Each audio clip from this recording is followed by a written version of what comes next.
दिल्ली के मुख्यमंत्री अरविंद केजरीवाल के ईडी समन्स पर पेश नहीं होने पर बीजेपी ने एक बार फिर हमला बोला है। बीजेपी नेता संबित पात्रा ने कहा कि केजरीवाल ने भ्रष्टाचार किया है और वो 9 समन पर 18 बहाने बना रहे हैं। पात्रा ने यह भी कहा कि दिन रात प्रेस कॉन्फ्रेंस करने वाले समन से भाग रहे हैं।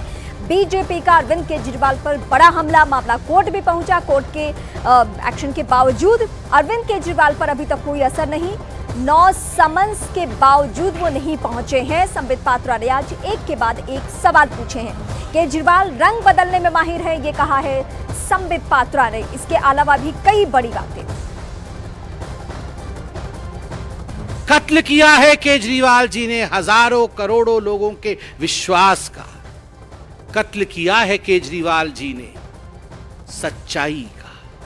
कत्ल किया है केजरीवाल जी ने विकास का और उसके एविडेंसेस, उन खून के धब्बों के छींट चारों ओर फैले हुए हैं और तभी उन्हें समन दिया जा रहा है।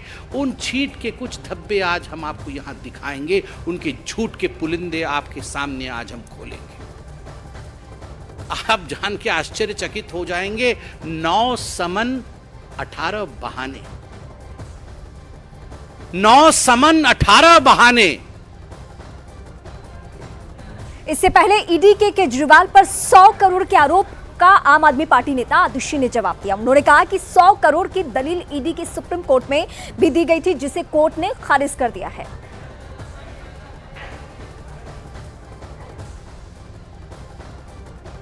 तो आतिशी की तरफ से जो जवाब दिया गया है, ये आरोप पहले लगा चुकी है, सुप्रीम कोर्ट में इस पर बहस कर चुकी है और कोई भी प्रमाण ना होने की वजह से सुप्रीम कोर्ट इस आरोप को खारिज कर चुकी है अपने आदेश में बहुत स्पष्ट तौर पे। तो फिर यह सवाल उठता है कि जो आरोप ईडी पहले लगा चुकी है, वो आरोप खारिज हो चुका है, उस आरोप को कल फिर एक प्रेस रिलीज के माध्यम से क्यों लगाया गया?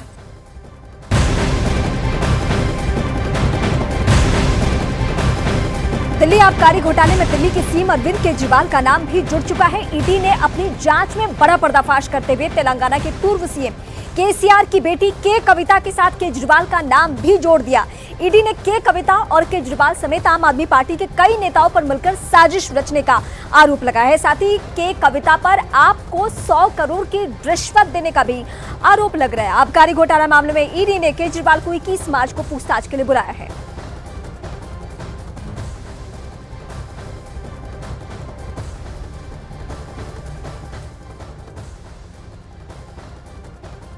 दो तस्वीरें आपके सामने। केजरीवाल पर जांच की आंच और घोटाले में और कितने नाम। के कविता की गिरफ्तारी और उसके बाद कयास ये लग रहा है, सवाल ये उठ रहा है कि और कितने ऐसे चेहरे हैं जो आबकारी घोटाले के मामले में सामने आएंगे और जिन पर ईडी का एक्शन होगा। आबकारी घोटाला मामले में केजरीवाल का नाम आने पर आम आदमी पार्टी ने बयान जारी कर दिया। आपने कार्रवाई पर सवाल उठाते हुए ईडी को बीजेपी का हथियार बताया है। साथ ही कहा कि बीजेपी अरविंद केजरीवाल से डरी हुई है। आबकारी घोटाले में केजरीवाल को कई समन्स दिए जा चुके हैं और उसके बावजूद अभी तक नहीं पेश हो रहे हैं। केस कोर्ट में है तो ईडी इंतजार क्यों नहीं कर रही है? ईडी के पास एक भी सबूत नहीं है, ये आम आदमी पार्टी की तरफ से दावा है। केजरीवाल से बीजेपी डर चुकी है, ये आम आदमी पार्टी के सवाल भी हैं और बीजेपी को जवाब भी है। वहीं आबकारी घोटाले में ईडी के अरविंद केजरीवाल का नाम जोड़े जाने पर आम आदमी पार्टी पर बीजेपी हमलावर हो चुकी है। बीजेपी नेता हर्ष मल्होत्रा ने निशाना साधते हुए कहा कि अब समय आ गया है कि केजरीवाल इस्तीफा दें और ईडी का सामना करें। केजरीवाल साहब को चाहिए कि जो 2012 में उन्होंने हमें कहा था, जनता को कहा था कि अगर मेरे ऊपर आक्षेप भी आएगा तो मैं इस्तीफा दे दूंगा या मुझे जेल में डाल देना, ये समय आ गया है कि उनको इस्तीफा देकर के ईडी को फेस करना चाहिए। आइए अब इस वक्त आपको बताते हैं कि ईडी ने अपनी जांच में केजरीवाल पर क्या क्या आरोप लगाए हैं। ईडी के मुताबिक, ईडी का क्या कहना है वो हम आपको बताने जा रहे हैं। दिल्ली आबकारी घोटाले में अरविंद केजरीवाल का नाम शामिल है। के कविता ने केजरीवाल समेत आम आदमी पार्टी के नेताओं के साथ साजिश रची थी। ईडी ने के कविता पर आम आदमी पार्टी को 100 करोड़ की रिश्वत देने का आरोप लगाया है। निजी लाभ के लिए दिल्ली आबकारी नीति में बदलाव किए गए हैं। ये सारी बातें जो हैं वो केजरीवाल पर जो ईडी के आरोप हैं उसके आधार पर।